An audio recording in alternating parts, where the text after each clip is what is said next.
আর বক্তাদেরকে আমি নিষেধ করি, কিচ্ছা কাহিনী আর শুনাইস না, অর্ধেক কিচ্ছা কাহিনী তোমরা মিথ্যা কথা বলো। আল্লাহর কোরআন থাকতে কেন কিচ্ছা কাহিনী বলো? রসুলের হাদিস থাকতে কেন এইদিক সেদিকের কথা বলো? বানাই বানাই কথা বলিয়ে মুসলমানদেরকে হাসাও আর কাঁদাও, এটা শরীয়ত মতো হারাম হারাম হারাম হারাম। টঙ্গীর ময়দানের ইস্তেমাজে 2 ভাগ হয়েছে, ভালো হয়েছে না খারাপ হয়েছে? কেন এই 2 ভাগ হইল? ও আমার প্রিয় ভাইয়েরা, আজ মুসলমানকে চিন্তা করতে হবে। আল্লাহ বলেন মিলিয়ে থাকো, রসুল বলেন মিলিয়ে থাকো। আল্লাহ আমাদের একজন, রসুলও আমাদের একজন, কোরআনও আমাদের একটা, কলমা আমাদের একটা। তবে ইস্তেমা কেন 2টা হবে? নিশ্চয় কারো না কারো স্বার্থ আছে।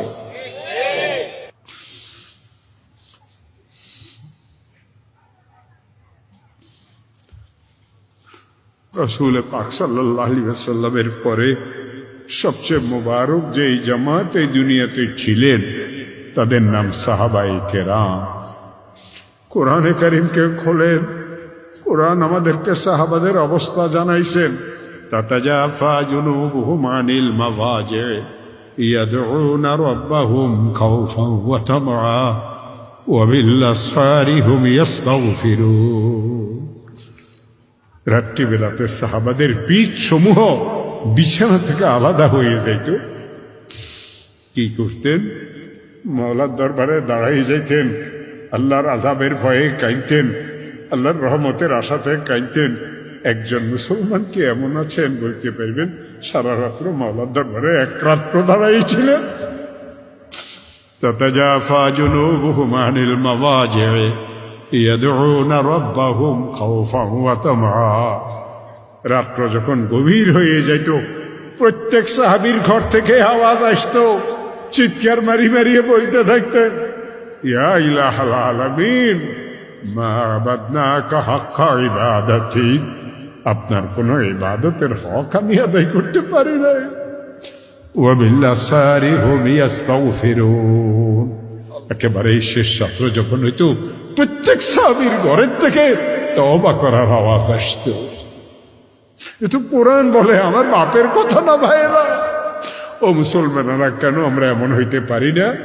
ও আলিম ওলামারা, কেন আমরা এমন হইতে পারি না? আজ এই মাহফিলের স্টেজগুলিতে এক হুজুরের বিরুদ্ধে শুধু ওয়াজ করার জন্য রয়ে গেছে, মুসলমানের হেদায়েতের চিন্তা কেউ করে না। কেন করো এগুলি? বিসমিল্লাহির রহমানির রহিম ওয়াতাসিমু বিহাবলিল্লাহি জামিআ ওয়া লা তাফাররাকু। মিলিয়ে মিশিয়ে থাকো, একে অন্যকে ভালোবাসিয়ে থাকো, আল্লাহ রশিকে শক্ত করিয়ে ধরো, আলাদা হইও না মুসলমানেরা। টঙ্গীর ময়দানের ইস্তেমাজে 2 ভাগ হয়েছে, ভালো হয়েছে না খারাপ হয়েছে? কেন এই 2 ভাগ হইল? ও আমার প্রিয় ভাইয়েরা, আজ মুসলমানকে চিন্তা করতে হবে। আল্লাহ বলেন মিলিয়ে থাকো, রসুল বলেন মিলিয়ে থাকো। আল্লাহ আমাদের একজন, রসুলও আমাদের একজন, কোরআনও আমাদের একটা, কলমা আমাদের একটা। তবে ইস্তেমা কেন 2টা হবে? নিশ্চয় কারো না কারো স্বার্থ আছে। কলিজা ফাটিয়ে যায়।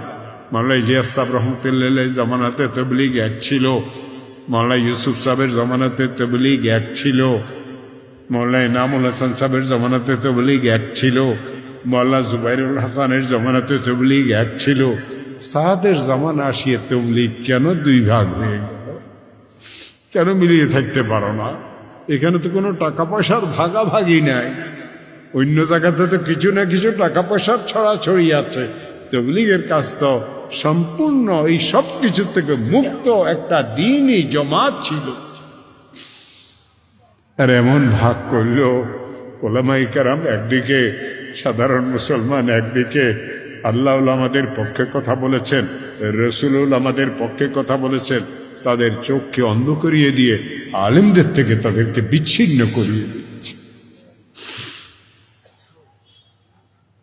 ও আমার প্রিয় ভাইয়েরা, সাহাবায়ে কেরামদের কথা কোরআন 1-2 জায়গাতে বলে নাই। সীমাহুম ফি উজুহিহিম মিন নাসারিস সুজুদ যালিকা মাসালুহুম ফিত তাওরাতি ওয়া মাসালুহুম ফিল ইনজিল, প্রত্যেক সাহাবীর কপালে সেজদার দাগ হইত, সেজদা করতেও সেজদার দাগ হইত। আমরা সেজদা করি না, এই জন্য সেজদার দাগ নাই। সীমাহুম ফি উজুহিহিম মিন আসারিস সুজুদ যালিকা মাসালুহুম ফিত তাওরাত। ইহুদীদের তৌরাত কিতাবও আমি তাদের কথা বলেছি, সাহাবীদের কথা। ওয়া মাসালুহুম ফিল ইনজিল, খ্রিস্টানদের ইনজিল কিতাবও আমি তাদের কথা বলেছি। এত কিছুর পরও আজ মুসলমান কেন ভিন্ন ভিন্ন হয়ে গেল ভাইয়েরা? আমার আল্লাহ বলেন, ভালো করিয়ে শুনো, ভালো করিয়ে শুনো।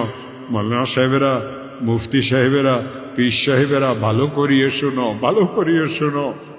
ফামান যুহজিহা আনিন নার, যাকে জাহান্নামের আগুন থেকে মুক্তি দিয়ে দেওয়া হয়, ওয়া উদখিলাল জান্নাতা ফাকাদ ফাজ, যাকে জান্নাতে প্রবেশ করাই দেওয়া হবে সেই প্রকৃত কামিয়াব। আমি মাওলানা সাহেব আমি জানি আল্লাহ আমাকে মাফ করবেন কিনা, আমি মাওলানা সাহেব আমি জানি না আল্লাহ আমাকে জান্নাত দিবেন কিনা, কেউ বলতে পারবে না। এ তো মওলার ব্যাপার, কাকে দিবেন কাকে দিবেন না তিনি জানেন। অতএব জান্নাত যদি পাইতে হয় মওলা মুখী হওয়া লাগবে।